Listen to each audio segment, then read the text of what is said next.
In this video I'm going to talk about white balance and colour temperature. But the good news is there's only one thing you need to know, and that's how to fix it when it comes out wrong. Welcome to Nifty 50 Photographers. If you're new to this channel, I'm Richard Gill. I'm a professional photographer, and on this channel I provide free photography training videos for people who are a bit older, those of us with some grey in our hair and actually not much hair left at all. If that sounds like you, then make sure you subscribe, and certainly if you enjoy this video, please give us a like as well. 90% of the time you'll get away with your camera being in auto mode, that's AWB for auto white balance. But sometimes you'll get a photo that's gone perhaps all blue like this, or maybe very yellow or amber like this. And the reason it's done that is because your camera has got it wrong. It hasn't interpreted the light it's looking at properly. To understand what it's done wrong, first of all, we need to understand a little bit about colour temperature. Now, colour temperature is quite an easy concept to follow. If you thought white is white, then you're probably wrong. So what are these strange numbers you see on your camera that end with a K? Well, they're the colour temperature, and it's measured in a temperature scale called Kelvin, which is just the same as any other temperature scale like Fahrenheit or centigrade. In fact, 1 Kelvin is the same as 1 degree centigrade in terms of its size. But Kelvin starts at a thing called absolute zero. But you don't need to worry about all that sciencey stuff. What you need to know is what colour temperatures are relevant for your photography. So, because we see lots of different shades of white with our eye, we need a way of defining that, and that's what colour temperature is. So, very warm colours like yellows and oranges have low colour temperatures, so numbers like 2800 is a warm white. At the other end of the scale, a very cool bluish looking white might be 10,000, so that would be called 10,000 Kelvin.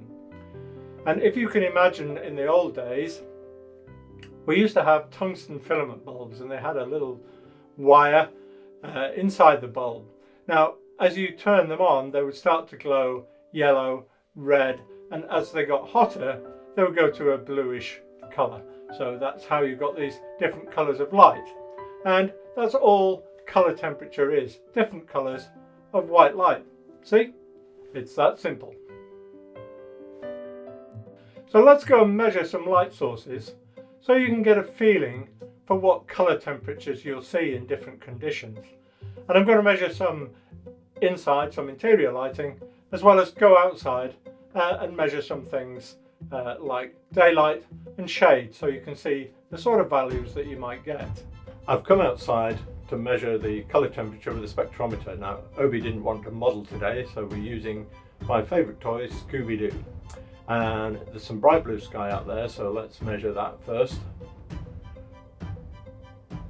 And I'll just go inside so you can read the display. That's 6,700 Kelvin.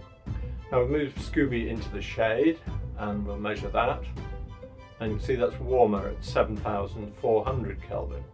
Here's a candle flame, that's about 2,800. Bathroom light, 4,100. And my kitchen light at around 3,000. Now let's look at the white balance settings on your camera. First one you have is auto, and will be daylight, which will be about 5,500 Kelvin. A shade, which will be cooler at 9,000, and cloudy, which is a little bit warmer at around 7,000.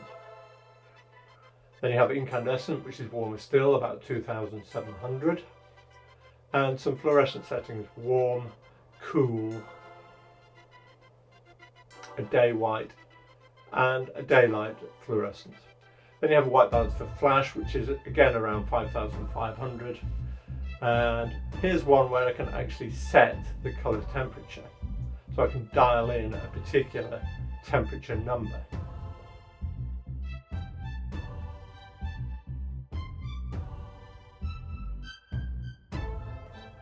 and some custom settings that I can put in myself, and one for setting it up with a grey card. But I can also change the tint of the white balance on the Sony camera, and A and B means amber and blue, G and M means green and magenta, and I can move this little yellow dot around anywhere on that chart, get a particular tint of white that I'm happy with, either that matches my scene or perhaps gives me a bit of a creative look that I'm trying to achieve.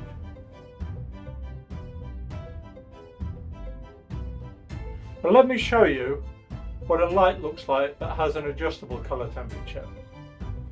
So this light here varies from 2200 Kelvin to 4500 Kelvin. So let's take some photos using a different colour temperature of our source light and see if we can show you what happens when it goes wrong and how to correct that. So the first one I'm going to do, I've set the colour temperature of the light at 4500 and I'm putting the camera into its auto white balance mode, and you can see that the whites have come out pretty well. Now let's repeat that with the light, the source light set to 2200. The camera's white balance is still in auto, and again you can see that the whites and the other colours are well represented. I'm going to simulate now.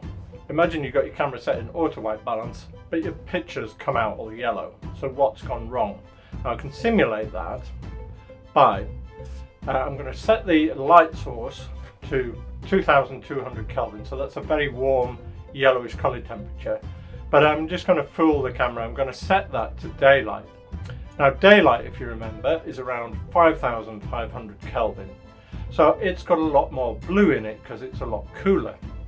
So what the camera is expecting is the light source to have some blue there, and it would expect to balance that up to get it back to white by adding in yellow. So what it does now is it makes the whole scene look very yellow because it's tried to compensate by adding in the yellow to match the blue, but because in fact there is no blue there, it comes out over yellow. So if your photos are coming out very yellow, you need to decrease the colour temperature setting. So choose something that's warmer, like a tungsten or incandescent setting around 3000 Kelvin, and you can try different settings till you get what you want, but aim for the warmer settings. If your pictures are coming out very blue, we can simulate that as well. So what I'm going to do here is I'm setting my light source to 4500 Kelvin, so that's quite a neutral white, but it has got a bit of blue and a bit of yellow in it. And I'm setting the camera to incandescent, which is 2700 Kelvin. Now, because it's expecting a warm scene with yellow in, it will try and compensate by adding in blue. And you'll see that your picture will now come out blue. So how you adjust for that is to change your setting to something that is closer to a more bluish light source. So choose daylight or shade, something around 6,000–7,000 Kelvin, and see how that works. If it doesn't quite work, play around with one or two of the other settings and you'll get what you need. So my top tip actually is to play around with some of those settings for some of the scenes. Try different white balance settings and see how it can change your photo. Here's a scene taken on a snowy morning at dawn, and this is how it looks with daylight, so the scene looks a little bit blue. If I change the white balance setting to shade, it's completely warmed up the photo and given it a totally different feel. So that's something you can play around with creatively. Hopefully, white balance and colour temperature are all clear to you now. If you've enjoyed the video, please do give it a like, tell your friends, and make sure you subscribe to the channel.